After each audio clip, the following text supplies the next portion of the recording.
Assalamualaikum teman-teman, balik lagi sama gue Joe. Aku bakalan Foa. Semoga kalian semua yang menonton video ini diberikan kesehatan, dilancarkan selalu rezekinya, dan dimudahkan urusan-urusannya. Jadi gak berapa lama waktu yang lalu, gue dikirimin buku ini, Misteri di Gunung Butak via Panderman, oleh Azka AL. Nah, jadi di buku ini menceritakan kisah tentang 6 orang sahabat yang mendaki ke Gunung Butak via Panderman. Bisa dilihat sini nih. Novel ini ditulis berdasarkan apa yang dialami oleh penulis. Tentunya cerita dalam buku ini sudah gue ringkas ya. Buku ini kurang lebih berisi 70 halaman. Bagi kalian yang ingin mendapatkan cerita lengkapnya dari buku ini, informasi di mana kalian bisa membeli buku ini akan gue taruh di deskripsi ya. Oke, sebelum kita masuk ke cerita, jangan lupa kalian like video ini, dan bagi yang belum subscribe, ayo subscribe sekarang ke channel ini supaya kalian gak ketinggalan cerita-cerita horor pendakian selanjutnya. Udah siap ya? Cerita berawal dari seorang pemuda yang bernama Ali, di mana dia baru menempuh jenjang pendidikan S1 di salah satu universitas negeri di Jawa Timur. Dan juga dia adalah seorang pendaki. Namun, hobi itu terhambat semenjak dia mulai kuliah. Apalagi dia kuliah di luar kota. Ali memiliki 5 sahabat yang bisa dibilang cukup dekat. Setiap hari mereka berlima selalu chat WhatsApp dan video callan. Sampai akhirnya hari libur pun datang. Pada tanggal 12 Juni 2017, tepatnya di kota Gresik, Ali terbangun di pagi hari. Seketika Ali berpikir untuk menghabiskan waktu liburnya bersama dengan para sahabatnya. Sambil gosok gigi, Ali mendapatkan ide. Kayaknya kalau cari sunrise, enaknya di atas awan deh. Oke fix, gue bakal ajak teman-teman gue buat muncak. Setelah mandi, Ali pun langsung menghubungi teman-temannya. Guys, nanti jam 8 kita kumpul ya di tempat kita biasa nongkrong. Ada hal yang mau gue sampein nih. Jarum jam sudah menunjukkan pukul 7.45 pagi. Ali pun berangkat ke tempat pertemuan yang sudah dijanjikan. Sesampainya di lokasi, teman-temannya masih belum datang. Sambil menunggu, si Ali pun memesan menu favoritnya. Karena teman-temannya belum juga datang, ia pun browsing-browsing di internet mencari gunung yang ada di Jawa Timur. Tiba-tiba, "Woi Li, serius amat lu? Lagi baca apaan?" Rani dan Ahmad pun telah datang. Mereka bertiga pun ngobrol-ngobrol dan saling cerita tentang pengalaman mereka kuliah di universitas masing-masing. Tidak lama kemudian, Ilham, Leni, dan Aris pun datang. Berkumpullah semua teman-teman Ali dan dimulailah diskusi mereka. Oke guys, gue kumpulin kalian di sini karena gue mau ajak kalian semua muncak. Gimana menurut kalian? Ide yang bagus? Kebetulan gue udah lama gak muncak nih. Terus mau muncak kemana? Kapan?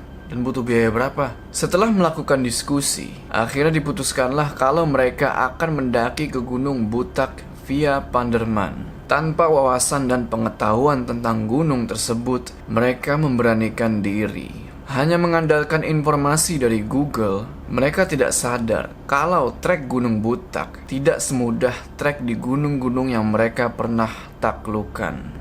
Kira-kira seminggu kemudian, tanggal 18 Juni 2017, mereka berenam telah siap melakukan perjalanan menuju ke kota Malang. Rencana liburan mereka memakan waktu kira-kira 3-4 hari. Sekitar jam 7 malam, mereka berkumpul di rumah Ahmad. Segala peralatan mulai dari tenda dan sebagainya sudah disiapkan. Tinggal membeli logistik untuk melengkapi perjalanan mereka. Tepat pukul 7.45 malam, mereka siap untuk berangkat. Sebelum mereka berangkat, mereka menyempatkan diri untuk izin dan pamit kepada orang tua dan juga kepada Mbah Sunan Giri Gresik. Dikarenakan mereka ingin perjalanannya itu lancar dan tidak ada halangan apapun. Sebelum hari itu, Ali dan Ilham juga mengunjungi pamannya Ali karena Ali tidak yakin dengan perjalanannya tersebut. Ali tahu kalau Gunung Butak itu bukanlah gunung yang tidak memiliki unsur mistis. Ditambah lagi, Ali adalah tipe orang yang gampang percaya akan hal-hal tersebut. Perjalanan mereka pun dimulai dengan 3 sepeda motor. Tiap motor berisi 2 orang. Karena mereka berasal dari kota Gresik, jadi mereka harus melewati beberapa kota, yaitu Surabaya, Sidoarjo, dan Pandaan. Perjalanan mereka cukup menyenangkan karena cuaca pada saat itu sedang bagus. Setelah melewati kota Surabaya, sampailah mereka di kota Sidoarjo. Waktu sudah menunjukkan pukul 9:30 malam. Tiba-tiba, ban motor Aris kempes. Mereka pun berhenti dan menepi untuk mengecek kondisi ban. Untungnya, ban tidak bocor, hanya kurang angin saja. Ali pun mengambil pompa dari motornya dan mereka mulai mengisi angin ban tersebut. Setelah itu, mereka melanjutkan perjalanan. Setelah menempuh perjalanan yang cukup panjang, akhirnya mereka sampai di kota Malang. Woi, Malang nih. Kalian udah siap untuk berpetualang? Siap! Karena ketidaktahuan mereka tentang Gunung Butak via Panderman, mereka pun membuka GPS untuk mencari di mana pos perizinan. Tapi, lu serius lewat sini? Masa iya kita harus lewat sawah-sawah dan pemukiman kecil gini? Iya, Riz. Kata GPS-nya, kita harus lewat sini. Mereka pun terus mengikuti jalan yang ditunjukkan oleh GPS tersebut. Sampai akhirnya, mereka tiba di suatu tempat yang tidak jelas. Tempat apaan nih? Kok kita ada di hutan kayak gini? Udah, tuh GPS ngaco. Gak usah ngikutin tuh GPS. Lebih baik kita tanya ke warga sekitar. Jam berapa sekarang? Udah jam 12:30, Mat. Gimana? Mau tanya siapa? Oke. Yang penting sekarang, kita harus keluar dari sini. Akhirnya mereka pun balik arah kembali ke jalan raya dan mereka menanyakan jalan menuju ke pos perizinan Gunung Butak via Panderman kepada bapak-bapak yang mereka jumpai di sebuah warung kopi. Setelah ditunjukkan arah oleh bapak-bapak itu, mereka pun melanjutkan perjalanan. Kurang lebih sekitar 2 jam kemudian, sampailah mereka di pos perizinan. Jalan menuju pos perizinan lumayan menanjak dan curam. Alhasil, motor Ali tidak kuat menanjak. Wajar saja, beban yang dibawa sepeda motor Ali lumayan berat. Karena yang dibonceng Ali itu lumayan gemuk dan motornya itu motor matic. Ali bilang, "Woi, tungguin gua, nggak naik nih. Yang lu bonceng tuh terlalu over beratnya. Kampret lu, Ham." Akhirnya si Rani pun turun dari motor dan lanjutlah perjalanan mereka menuju ke pos perizinan.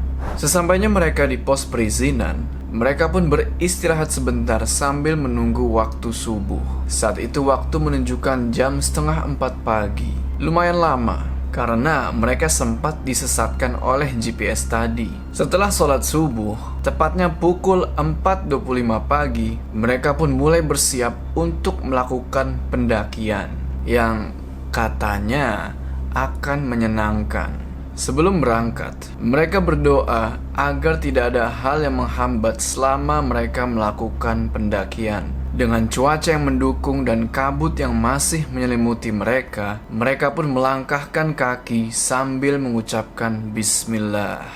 Tubuh mereka berdiri tegap sambil menggendong carrier di punggung mereka. Seperti tidak akan ada hal yang dapat menghentikan mereka. Mereka berjalan menuju ke pos 1, di mana pos ini adalah awal dari sebuah pendakian yang ingin mereka gapai. Dengan jalan yang landai dan tidak terlalu menguras tenaga mereka, cukup mudah buat mereka untuk melalui jalan menuju ke pos 1.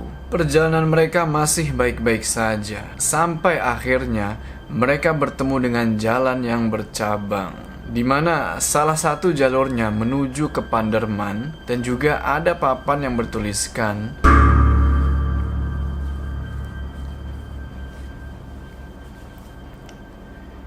ternyata itu adalah pintu gerbang menuju ke pos 2. Kurang lebih 3-5 kilo dari pos perizinan menuju ke gerbang tersebut. Ternyata kita baru sampai di sini. Jauh amat. Kalau gue baca di Google, kira-kira 6 atau 8 jam lagi kita bakal sampai Sabana. Dan sekarang baru jam 5.46. Kemungkinan jam 1 kita bakal nyampe. Ayo semangat. Jalur yang mereka lewati sudah mulai menyempit dan tumbuh-tumbuhan di sepanjang jalan lama-lama menutupi tubuh mereka. Perjalanan mereka terasa sangat menyenangkan karena mereka selalu membawa suasana bercanda dalam perjalanannya. Pendakian dipimpin oleh Ahmad, diikuti oleh Ilham, disusul oleh Leni dan Rani, dan paling belakang dijaga oleh Ali dan Aris. Pohon kopi yang menandakan pos 2 pun terlihat. Ahmad bilang ke teman-temannya kalau pos 2 tinggal sedikit lagi. Langkah mereka pun semakin cepat mendengarkan isyarat dari Ahmad. Dan pada akhirnya sampailah mereka di pos 2. Sesampainya di pos 2, tidak sesuai perkiraan mereka. Mereka tidak bisa beristirahat dikarenakan di pos 2 tidak ada tempat untuk istirahat. Hanya ada pepohonan yang menjulang tinggi. Aris bilang, "Kita mau istirahat di mana kalau tempatnya kayak gini?" "Ya udah, kita minum aja di sini. Habis itu kita lanjut ke pos 3. Gimana menurut kalian?"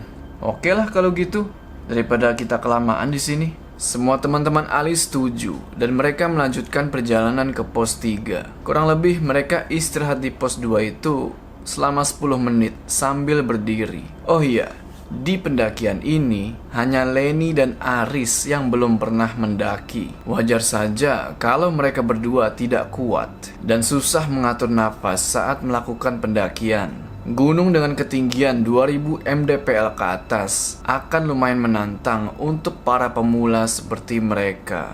Kali ini perjalanan dipimpin oleh Ilham dan paling belakang adalah Aris. Sebenarnya perjalanan mereka ke pos 3 ini cukup membosankan, tapi mereka berusaha sekreatif mungkin untuk membuat suasana menjadi asik seiring dengan perjalanan mereka menaklukkan Gunung Butak. Dengan nafas yang tersengal-sengal, Ali pun meminta berhenti kepada teman-temannya untuk minum dan menghisap rokok. Sambil menunggu Ali, Ilham melihat jam yang ada di tangannya. Tanpa mereka sadari, jam yang ada di tangan Ilham sudah menunjukkan pukul 9:30 malam. Di sini, Ali mulai merasa ada yang aneh. Dia merasa bahwa selama perjalanan dari pos perizinan, mereka tidak bertemu dengan pendaki lain, baik yang akan naik ataupun yang akan turun. Namun, Ali tidak membicarakan hal itu kepada teman-temannya karena ia tidak ingin membuat mereka takut. Perjalanan pun mereka lanjutkan sambil bernyanyi dan bercanda. Hanya Ali saja yang terus membaca sholawat dengan suara lantang. Angin pun tidak lagi berhembus dan kabut sudah mulai menutupi penglihatan mereka. Ditambah lagi awan hitam datang dan suara petir mulai terdengar. Ilham bilang, "Guys, kayaknya ini mau hujan deh. Lebih baik kita pakai jas hujan untuk berjaga-jaga." Tanpa mereka sadari, mereka sudah berjalan memasuki hutan lembab yang mana jalannya sangat terjal dan penuh oleh lumpur. Beban mereka makin bertambah karena lumpur yang menempel di sepatu mereka. Langkah mereka semakin lamban dan akhirnya mereka beristirahat di tempat yang cukup untuk beberapa tenda. Tiba-tiba, "Lu kenapa, Ran?" Ternyata Rani lagi datang bulan. Padahal waktu berangkat, Rani dan Leni bilang kalau mereka itu tidak sedang haid. Untungnya Leni sudah berjaga-jaga dengan membawa pembalut. Setelah lama mereka berhenti di tempat datar tersebut, akhirnya mereka bertemu dengan para pendaki lain yang hendak turun. Dari sini, Ali merasa tenang. Tanpa sepengetahuan teman-temannya, Ali bertanya kepada para pendaki tersebut, "Kak, mau tanya, pos 3 masih jauh nggak?" "Loh, pos 3 ada di bawah, Mas. Masnya mau turun?" "Kita mau naik, Mas. Dan kita mau ke pos 3. Kalau pos 3 ada di bawah, Mas. Kurang lebih 7-9 kilo. Kalau pos 4 kurang lebih 5 kilo lagi." "Ya sudah, Mas. Makasih ya." Ali lalu bergumam dalam hati, "Nggak peduli deh mau nyampe pos berapa. Yang penting harus nyampe Sabana sebelum malam." Ali melihat ke jam tangannya dan dia kaget karena sekarang jam sudah menunjukkan hampir jam 2 siang. Dengan rasa gegabah, mereka pun melanjutkan perjalanan. Rani berjalan sambil menahan rasa sakit di barisan belakang. Dan juga Leni yang sudah kelelahan berada di depannya. Sampai akhirnya hujan sudah mulai reda, tapi mereka masih berada di hutan lembab dan jalur yang mereka lalui semakin sulit. Dalam perjalanan, Ali selalu minta untuk berhitung Sampai akhirnya Ali meminta untuk bertukar posisi. Ia sekarang berada di belakang bersama Ahmad dan Rani. Batu dan lumpur membuat mereka kesulitan untuk berjalan, dan mereka pun tiba di jalan yang sangat membahayakan. Ahmad bilang, "Oke guys, di depan trek kita sulit. Sebelah kiri jurang dan sebelah kanan tebing. Lebih baik kalian pegang ke tebing di kanan kalian." Jantung mulai berdetak kencang. Nafas tidak beraturan disebabkan oleh jalur yang terjal dan licin. Hal itu membuat mereka semakin gugup untuk melewati jalur tersebut. Mereka terus berjalan dengan hati-hati sambil terus membaca sholawat. Namun tiba-tiba suasana seketika menjadi hening. Ali berlari memegang pundak Ahmad dari belakang sambil bilang, "Woi, ngapa diem? Ngobrol dong, biar gak menegangkan kayak gini."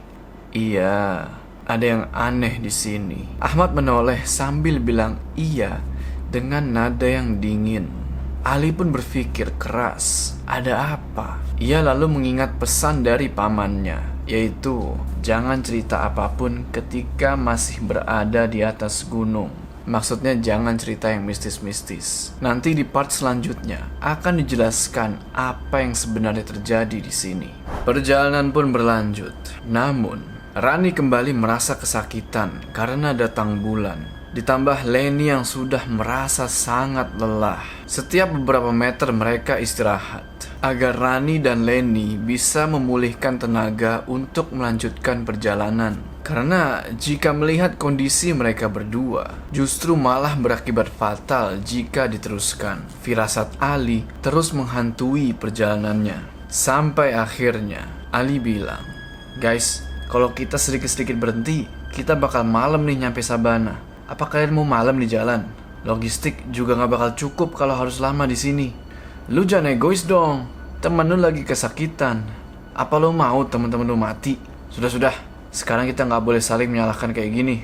Ingat, kita kesini untuk lebih mempererat persahabatan kita, bukannya musuhan." Sambil beristirahat, Ali mencoba meredam emosinya dengan cara merokok dan membuat secangkir kopi. Tidak lupa, ia membuatkan teman-temannya teh hangat. Setelah selesai beristirahat, mereka pun melanjutkan perjalanan ke pos 4. Keadaan mereka semakin memburuk. Tawa dan semangat sedikit demi sedikit menurun. Sampai akhirnya pohon pinus terlihat dan Ilham pun berteriak, "Woi, pos 4 sedikit lagi. Ayo semangat." Dengan semangat yang masih tersisa, pada akhirnya mereka sampai di pos 4. Sembari beristirahat, mereka pun berfoto-foto untuk mengabadikan momen. Mereka beristirahat dengan puas sampai rasa lelah mereka hilang. Jam sudah menunjukkan pukul 3 sore, menandakan mereka harus segera melanjutkan perjalanan menuju ke pos 5 atau yang biasa disebut pos Sabana. Rasa sakit yang dirasakan Rani karena datang bulan sudah mulai berkurang dan mereka bisa melanjutkan pendakian. Dengan kalimat bismillah, mereka pun melangkahkan kaki menuju ke pos 5. Meskipun tubuh mereka sudah kelelahan, namun mereka masih terus mencoba untuk bersemangat. Pohon pinus satu persatu mereka lewati dengan canda dan tawa. Mereka juga ditemani oleh suara burung di sore hari. Tidak jauh dari pos 4, mereka bertemu dengan pendaki yang hendak turun. Dengan ramah, mereka menyapa pendaki tersebut. Langkah demi langkah mereka lalui, sampai akhirnya, "Guys, berhenti dulu dong, capek." Berkali-kali Leni meminta untuk istirahat, sedangkan matahari sudah mulai terbenam. Meskipun jalan sudah mulai landai, namun otot-otot kaki mereka sudah mulai sakit. Suasana semakin memburuk. Rani kesakitan karena datang bulan, tapi ia masih terus memaksakan diri untuk lanjut berjalan agar cepat sampai di Sabana dan beristirahat. Tapi keadaan tidak memungkinkan mereka untuk melanjutkan perjalanan menuju Sabana. Raut wajah Leni dan Rani terlihat aneh. Mereka seperti saling marah. Entah apa sebabnya. Rani bilang, "Ayo jalan, dikit lagi nih." "Tahan dikit lah Len, cuman capek juga. Semua juga capek. Jangan manja dong." Tanpa jawaban apapun, Leni berdiri dan berusaha sekuat tenaga untuk jalan. Tanpa mereka sadari, akhirnya mereka terpisah menjadi dua kelompok. Kelompok satu ada Reni, Aris, dan Ahmad. Sedangkan kelompok dua ada Ali, Leni, dan Ilham. Dalam keadaan yang runyam seperti ini, mereka hanya memikirkan kapan mereka sampai dan seberapa jauh lagi pos 5. Para laki-laki berusaha melakukan yang terbaik untuk teman-teman wanitanya. Namun, sepertinya Rani dan Leni masih marahan. Hari sudah semakin gelap dan mereka masih belum juga sampai di sabana.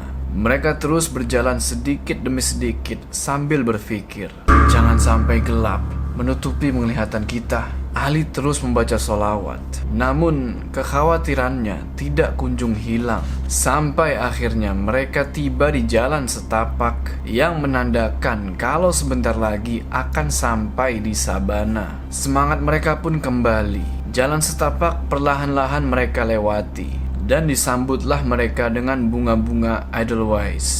Leni bilang, "Yah, bunga Edelweiss-nya belum mekar. Seandainya udah mekar, lumayan kan bisa buat kenang-kenangan." Jangan ngawur Len kalau ngomong. Lu mau ntar disuruh balikin ke sini sama penunggunya? Ali lalu menarik tangan Leni dan perjalanan pun dilanjutkan. Akhirnya Ali, Leni, dan Ilham berhasil menyusul Rani, Aris, dan Ahmad, dan mereka pun sampai di sabana.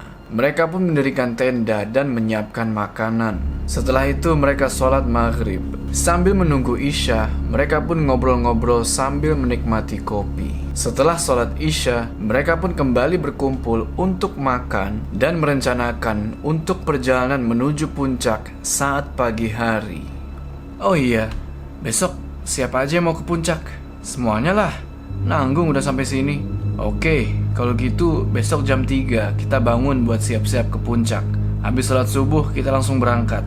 Ran, lu istirahat deh, biar besok bisa ikut ke puncak. Setelah makan, mereka pun beristirahat dan tidur. Tepat jam 1 malam, Ali terbangun dan ia melihat jam tangannya.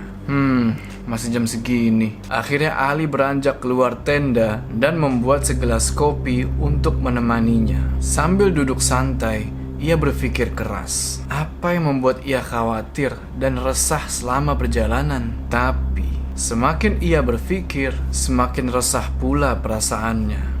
Tak terasa waktu sekarang sudah menunjukkan pukul 2:30 pagi. Aris dan Ahmad akhirnya terbangun. Sambil menunggu subuh, mereka bertiga melihat-lihat ke sekitar. Angin malam yang dingin terus menabrak tubuh mereka hingga bibir mereka tidak sanggup lagi menahan dinginnya angin. Akhirnya waktu subuh pun tiba. Teman-teman yang lain bangun dan mereka semua melakukan ibadah sholat subuh. Sehabis itu, mereka bersiap-siap untuk menuju ke puncak.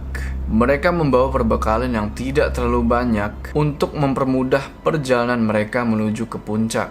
Tenaga mereka telah kembali dan sunrise puncak Butak telah menunggu mereka. Yang jadi pertanyaan, bisakah mereka sampai ke puncak dan turun lagi dengan selamat? Dan apakah yang sebenarnya terjadi sewaktu di hutan lembab? Mau tahu jawabannya? Saksikan di part selanjutnya.